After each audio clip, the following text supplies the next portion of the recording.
నమస్కారం అండి. అంతర్యామిలో ఈరోజు అంశం, ఎవరు గురువు? మనకు అందించిన వారు ఎర్రా ప్రగడ రామకృష్ణ గారు. వినిపిస్తున్నది మీ విజయభాస్కర్. ఈరోజు ఆషాఢ శుద్ధ పౌర్ణమి, వ్యాస మహర్షి పుట్టినరోజు. ఆయన మొదటి పేరు కృష్ణద్వైపాయనుడు. గాసట బీసటగా ఉన్న వేదరాశిని 4 భాగాలుగా విభజించి ఓ కొలికి తెచ్చాడు ఆయన. 18 పురాణాలను, భారత భాగవతాలను రచించి జాతికి మహోపకారం చేశాడు. వ్యాసమంటే వివరించడం, విరివిగా రచనలు చేయడం అనే అర్థంలో ఆయనకు వేద వ్యాసుడు అనే పేరు స్థిరపడింది. ఆధ్యాత్మిక శాస్త్రాలలో విద్వాంసుడై ఆత్మవిద్యను అవగతం చేయగల భారతీయ పరమగురు పరంపరకు ప్రతినిధిగా ఆయన గుర్తింపు పొందాడు. అందుకు కృతజ్ఞతగా వ్యాస మహర్షిని స్మరించేందుకు అనువుగా ఈ పౌర్ణమిని గురు పౌర్ణమిగా, వ్యాస పౌర్ణమిగా పెద్దలు తీర్మానించారు. వ్యాసుణ్ణి 4 ముఖాలు లేని బ్రహ్మగా, 2 చేతులున్న మహావిష్ణువుగా, 3 కన్నులున్న పరమశివుడుగా పేర్కొన్నారు. బాదరాయణ భగవానుడన్నారు. ఈరోజు ఎవరు ఎక్కడ గురు పూజలు నిర్వహించినా అవన్నీ వ్యాసమునికే చెందుతాయని ప్రకటించారు.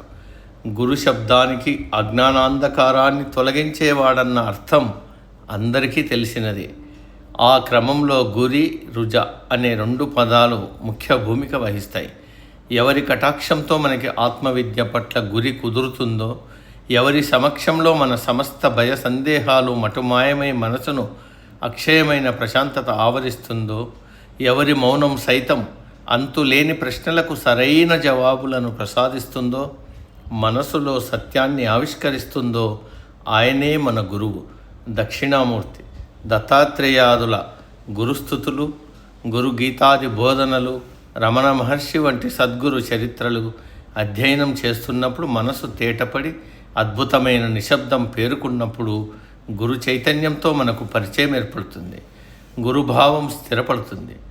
ఆ తరహా అనుభూతి ఎవరి సన్నిధిలో లభిస్తుందో, దాంతో గుర్తింపు యావ అడుగంటి నేను అనేది నశిస్తుందో ఆయనే మన అసలైన గురువు. ఆ అనుభూతి పట్ల తొలిసారిగా గురి కుదిర్చిన గురువును స్మరించాల్సిన రోజుది. రుజువు అంటే రోగం. తినకూడని దాన్ని తిన్నప్పుడు, అనరాని దాన్ని అన్నప్పుడు, వినరాని దాన్ని విన్నప్పుడు, చేయకూడనిది చేసినప్పుడు మన శరీరాలకు అస్వస్థత ఏర్పడుతుంది. అది దైవిక, అది భౌతిక, ఆధ్యాత్మిక తాపాలు బాధిస్తాయి. మనసులో చెడు ఆలోచనలు పెరిగి అటు మనసు ఇటు దేహము 2 రుజుగ్రస్తమైన దుస్థితిలో మనల్ని కాపాడే పరమౌషధం గురువాక్యం. అది మన పాలిట అమృత సంజీవని. ఆ బలవర్ధకమైన గురుకృప సిద్ధించాలంటే ముందు మనకు గురువు పట్ల అచంచలమైన గురి కుదరాలి. అలా గురి కుదరగానే రుజను దూరం చేసే గురు శబ్దం ఎంత ఉదాత్తమైనదో, ఎంతటి బలవత్తరమైనదో మనం గ్రహించేందుకే ఈ వ్యాస పౌర్ణమిలు, గురు పూజలును. గమ్యం గమనం 2 స్పష్టంగా బోధించి మనసులో జ్ఞాన కౌముదులను విరబూసేలా చేసే పూర్ణిమే గురు పౌర్ణమి. ఆ చల్లని వెన్నెలలకు కారకుడు, ప్రేరకుడు అయిన మునిచంద్రుడు పుట్టినరోజే వ్యాస పౌర్ణిమ. సమాప్తం. సర్వే జన సుఖినో భవంతు.